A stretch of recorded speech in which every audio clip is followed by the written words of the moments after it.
Dan saya bersyukur dan saya berterima kasih di mana segala manifestasi yang jahat yang bermanifestasi di dalam kehidupan saya, yang mengaburkan, menyamarkan, menghilangkan kemanusiaan ilahi di dalam hidup saya.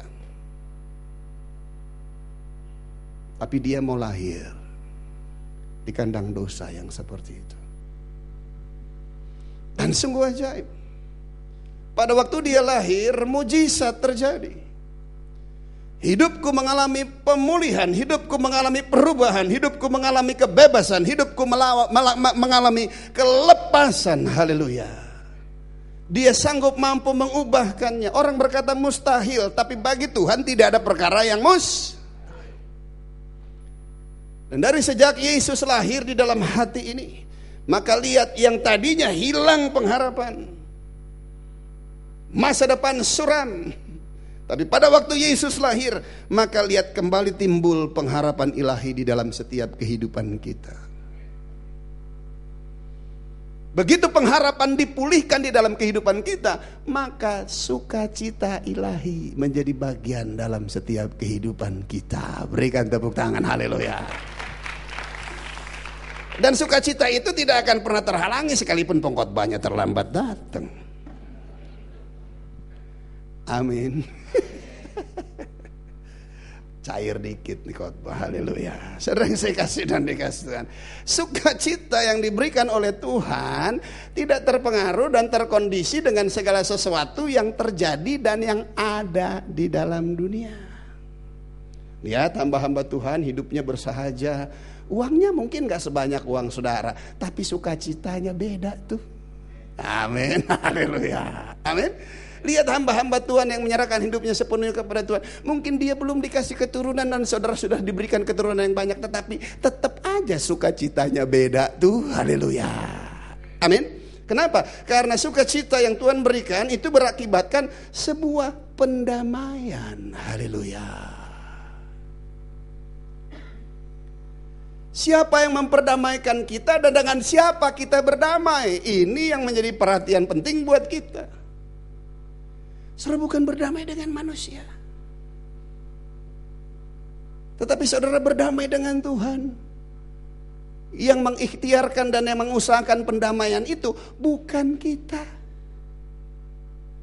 tetapi yang mengusahakan pendamaian itu adalah dari pihak Tuhan itu sendiri. Haleluya. Dia memperdamaikan ciptaannya dengan dirinya. Tujuannya tiada lagi lain agar dia dapat mengembalikan kekuatan, kuasa dan kemuliaannya bermanifestasi di dalam setiap kehidupan manusia. Untuk tujuan itulah dan tidak ada mungkin jalan lain yang bisa dikerjakan selain dia harus datang ke dalam dunia. Dia lahir dengan cara yang sangat amat terhina. Dia hidup di dalam kehidupannya, dia mendemonstrasikan, memanifestasikan kekuatan dan kuasa Allah di dalam wujud manusia. Dan kematiannya mati di atas kayu salib dengan cara yang sangat amat terhina.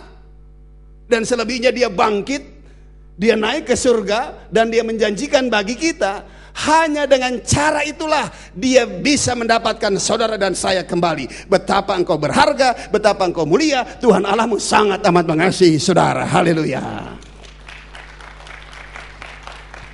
Dan jika dia sangat amat mengasihi setiap kita, dia mengembalikan pengharapan di dalam hidup kita, hendaklah sukacita itu tetap di dalam hidup ini. Gak punya duit hilang sukacita, bilang sebelah jangan norak-norak banget lah. Amin.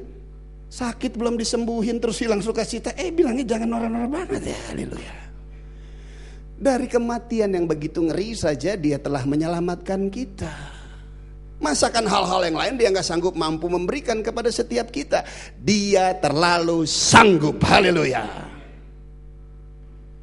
Dan jangan pernah berkata jika ada di dalam permasalahan bahwa engkau sedang diproses oleh Tuhan. Jangan salah paham. Orang benar juga akan mengalami proses dari Tuhan. Tetapi proses yang Tuhan izinkan terjadi mengangkat kita dari level by level. Tetapi proses yang bukan dari Tuhan, saudara yang saya kasih dan dikasih Tuhan, ini maksud saya. Kenapa kita selalu ada di dalam proses yang bukan dari Tuhan?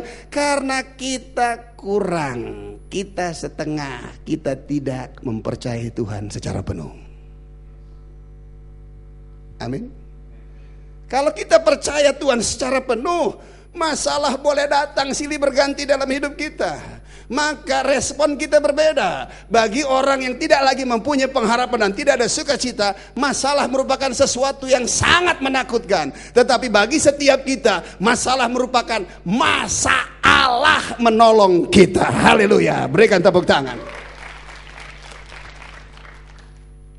Bilang sama sebelahnya, jangan takut dengan masalah. Tapi jangan cari masalah. Dia datang sendiri, tenang aja. Amin saudara.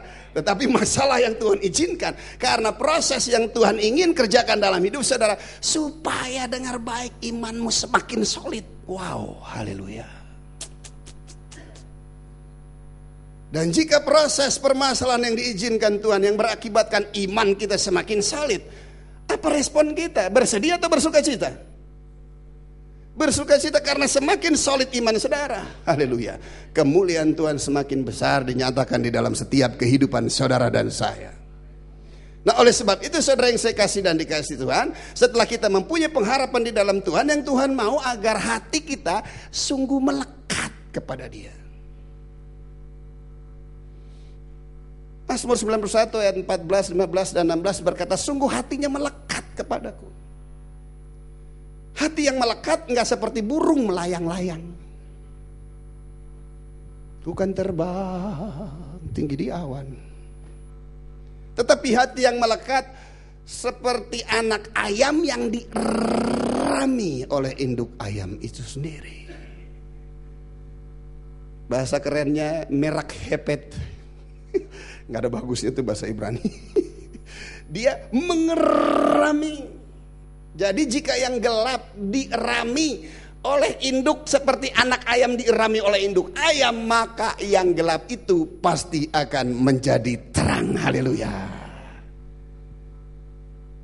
Dan setelah kita melekat dan Dia melekat, ingat Yesus bukan lagi di luar kita, sekarang Yesus ada di dalam kita. Dan jika Dia ada di dalam kita, siapakah lawan kita? Banyak. Haleluya. Kadang guru sekolah minggu, jika Allah di pihak kita, siapakah lawan kita? Tidak ada. Tidak ada. Siapa bilang? Justru Anda semakin dekat dengan Tuhan, setan tidak akan pernah berhenti untuk menghampiri dan membuat masalah dalam hidupmu. Tetapi kita bersyukur dan kita berterima kasih jika kita ada di dalam pengeraman Tuhan, kita melekat dengan Tuhan, Tuhan melekat dengan kita. Pada waktu saudara dalam masalah, saudara naikkan doa dan seruan kepada Tuhan, maka Dia adalah Tuhan yang mendengar. Haleluya.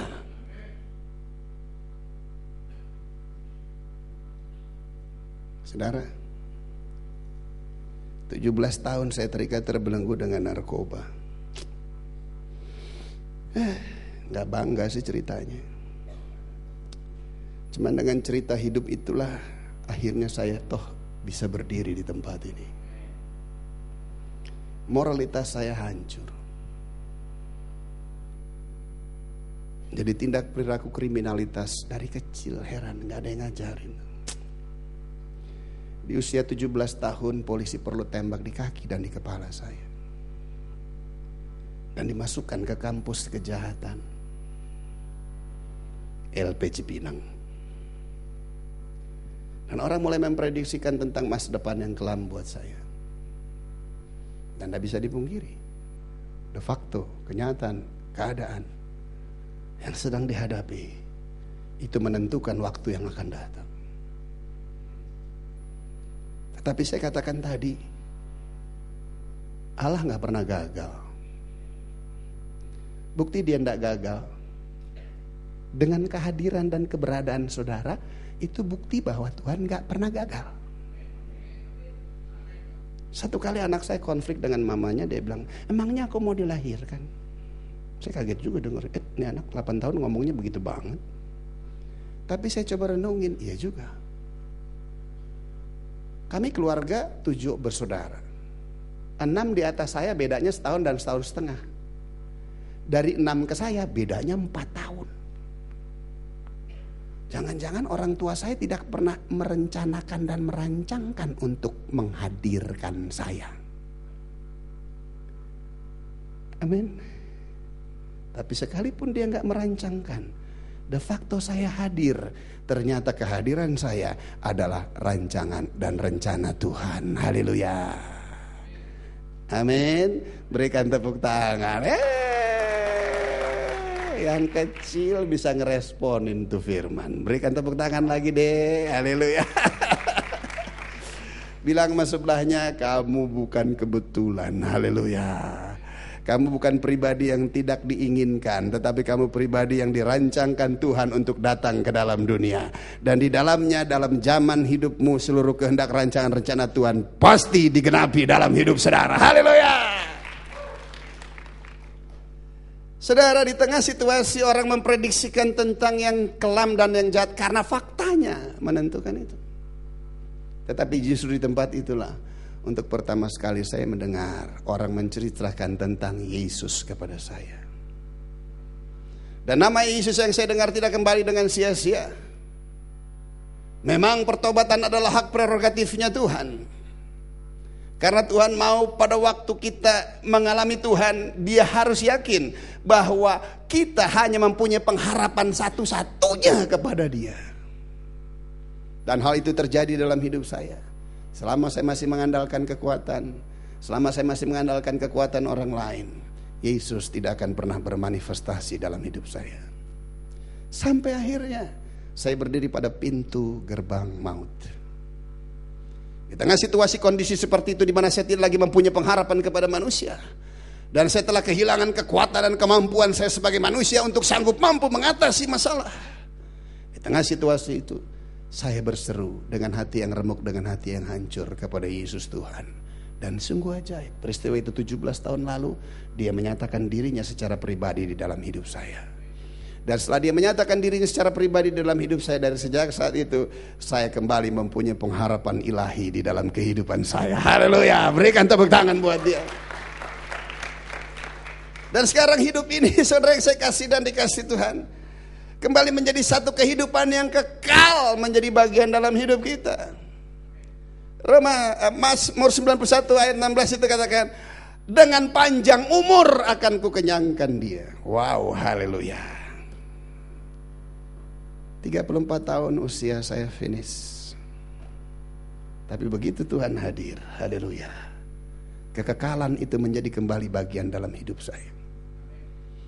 Dari hari itu sampai hari 17 tahun. Dan saya tidak tahu sampai kapan. Pada waktu Tuhan panggil saya. Kalau Tuhan panggil saya, bukan berarti selesai. Apalagi kembali jadi kemacan, jadi monyet, jadi no. Bukan selesai. Justru pada waktu Tuhan panggil saya masuk hanya berpindah saja. Dari kehidupan yang fana masuk kepada kehidupan yang kekal. Haleluya. Di mana Dia berada, maka kita juga berada. Berarti tidak ada lagi kengerian maut menjadi bagian dalam setiap kehidupan kita. Haleluya. Surga menjadi bagian dalam setiap kehidupan kita sebagai orang percaya. Haleluya. Amin. Siapa yakin masuk surga? Siapa mau masuk surga? Siapa yang mau duluan?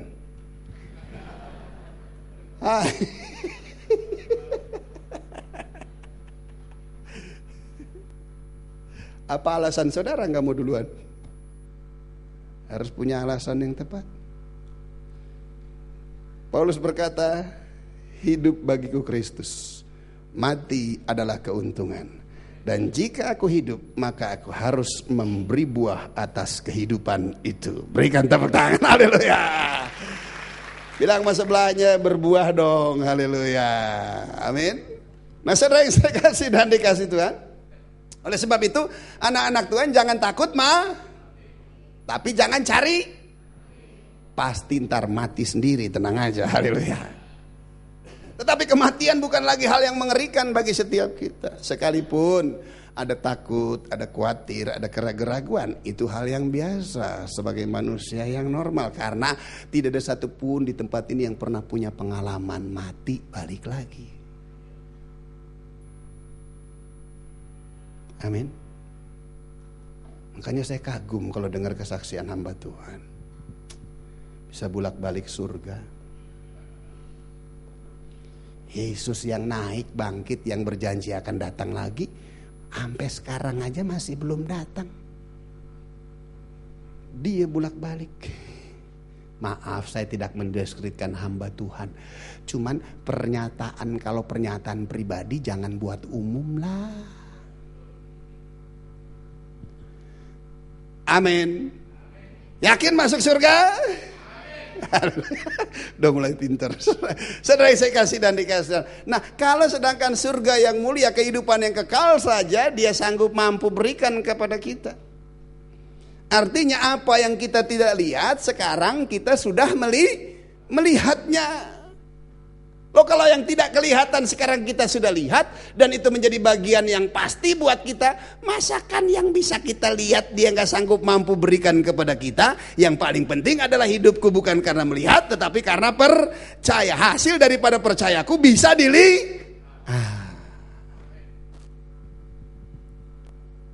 Sering saya kasih dan dikasih Tuhan. Namun setelah kita menjadi orang percaya, bukan berarti saudara yang saya kasih dan dikasih Tuhan, iblis berhenti untuk menggojloh kita. Dia tidak akan pernah berhenti untuk berusaha menjatuhkan setiap kita. Tetapi kita bersyukur dan kita berterima kasih, sekalipun dia dalang dari segala dosa, tetapi kan kita pernah punya pengalaman dosa. Dan sekarang saudara dan saya telah punya kuasa. Dahulu waktu Yesus belum ada di dalam hidup kita, kita blank, kita tidak mempunyai pengalaman akan dosa. Tetapi sekarang setelah terang ada di dalam kita, kegelapan itu sirna. Berarti kita pernah punya pengalaman di dalam kegelapan itu. Nah, sekarang setelah kita ada di dalam terang, jika gelap itu akan datang kepada kita, kita tahu atau enggak? Halo? Tahu. Nah, kalau tahu gelap itu datang, kita terima atau kita tolak? Bilang sebelahnya di gereja, mantap. Amin. Apa yang kau ikat di bumi, apa yang kau ikat di tempat ini terikat di surga. Apa yang kau ikat di tempat ini terikat di luar sana. Apa yang kau lepaskan di tempat ini terlepas di luar sana. Haleluya. Jadi nggak ada lagi cerita dosa yang sengaja dan dosa yang tidak disengaja. Cuma yang sering kali menjadi masalah pada waktu dosa datang, kalau yang dah favorit kita tolak tengking. Kok saudara ketawa aja sih, saya belum ngomong. Cuman kalau yang dosanya favorit mau ditengking, ya Tuhan kan tahu kita juga manusia. Begitu dosa favorit datang bukan ditengking, kita berkata, aduh dari mana aja sih kamu ngangenin. Aduh darah Yesus saudara. Dosa nggak boleh punya dosa favorit. Bapak-bapak hargai, hormati dan harus mempunyai respek yang besar terhadap istri dan terhadap perempuan. Kencang aminnya perempuan.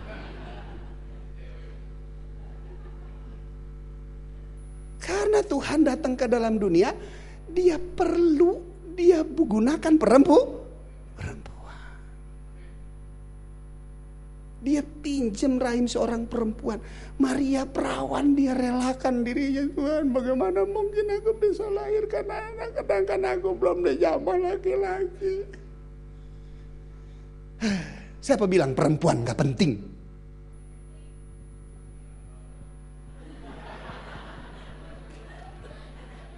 Bu, maafin ya Bu.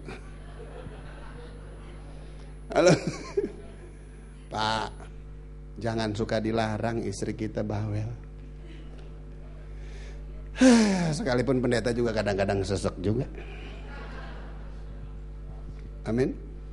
Tapi Tuhan bilang itu karunia khusus. Gak bisa. Coba perempuan suruh diam, diam kamu, semakin kenceng dia ngomong. Amin. Tuhan kan gak iseng-iseng memberikan kemampuan berkata-kata lebih perempuan lebih banyak daripada laki-laki. Berarti kalau kamu suruh dia diem, karunianya mati. Ntar berarti orang yang suruh istri jangan terlalu banyak ngomong, berarti dia sedang minta istrinya dipanggil pulang cepat sama Tuhan. Haleluya. Amin. Memang pria di luar sana cuman senang dengan kecantikan keindahannya saja, tapi bawel yang gak mau diterima. Haleluya. Saya kasih dan dikasih. Perempuan itu penting. Kenapa? Karena untuk mengalami kelahiran baru secara rohani, Yesus mencurahkan darahnya. Sedangkan untuk melahirkan seorang anak manusia, ibu yang harus mencurahkan darah. Ayo angkat tangan ibu-ibu. Angkat tangan ibu-ibu. Dan biarlah kiranya pengurapan Allah tercurah dalam hidup saudara. Haleluya. Oralah basyata. Sadari bahwa saudara penting. Haleluya. Amin. Dan perlakukanlah dirimu sebagai pribadi yang penting. Haleluya. Oleh sebab itu bapak-bapak harus menaruh hormat dan respek kepada istri. Firman ini pedang bermata dua, termasuk buat yang ngomong. Jangan takut. Amin. Dalam berumah tangga gak pernah boleh buka cabang.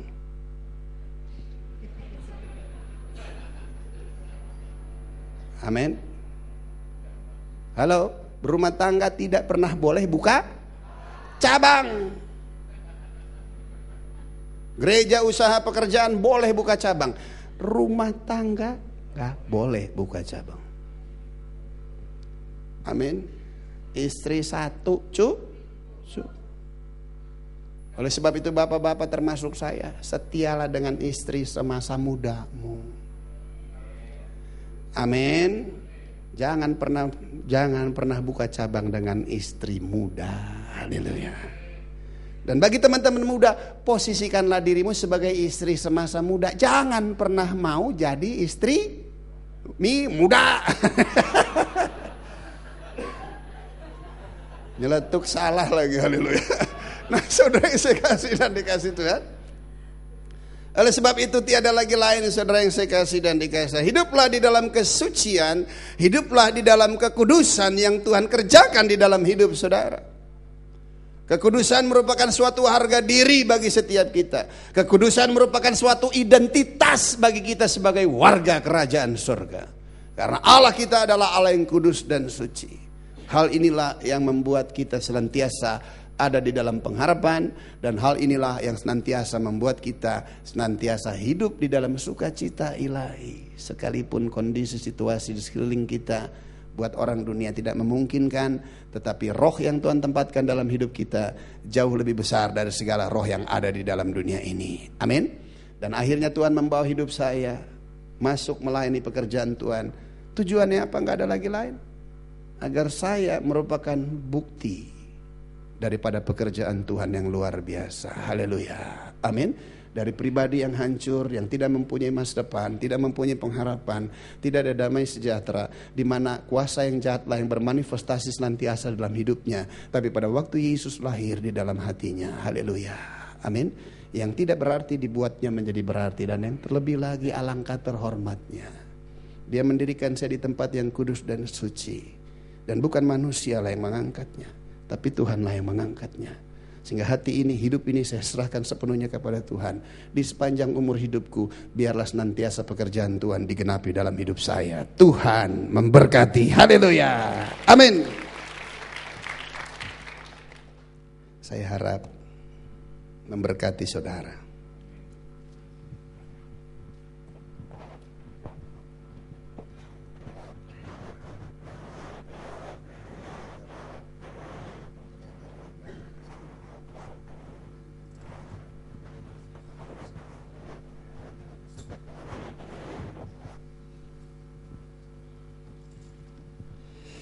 Terima kasih untuk kesediaan. Mana Ibu Vivi tadi? Terima kasih. Komunikasi terus panjang jalan. Sekalipun akhirnya nyenggol mobil orang juga. Haleluya.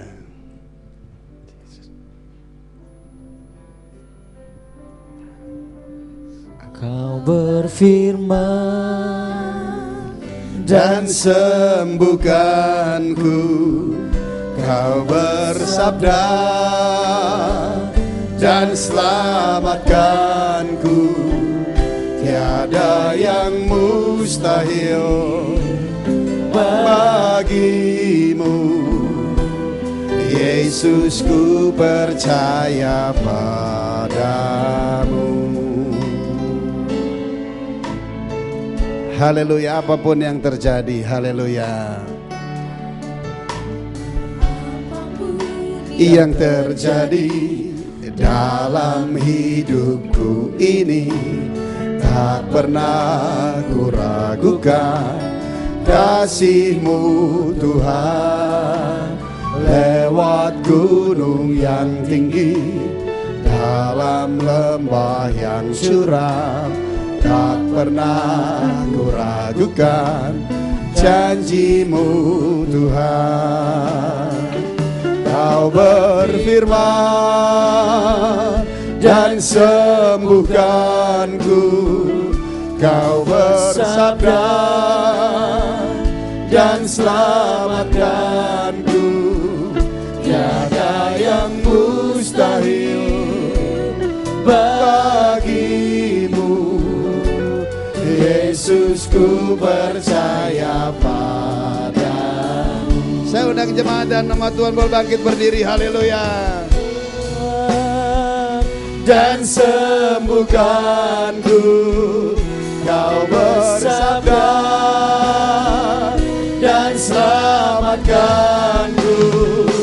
Tiada yang mustahil bagi-Mu, Yesus, ku percaya padamu. Kau berfirman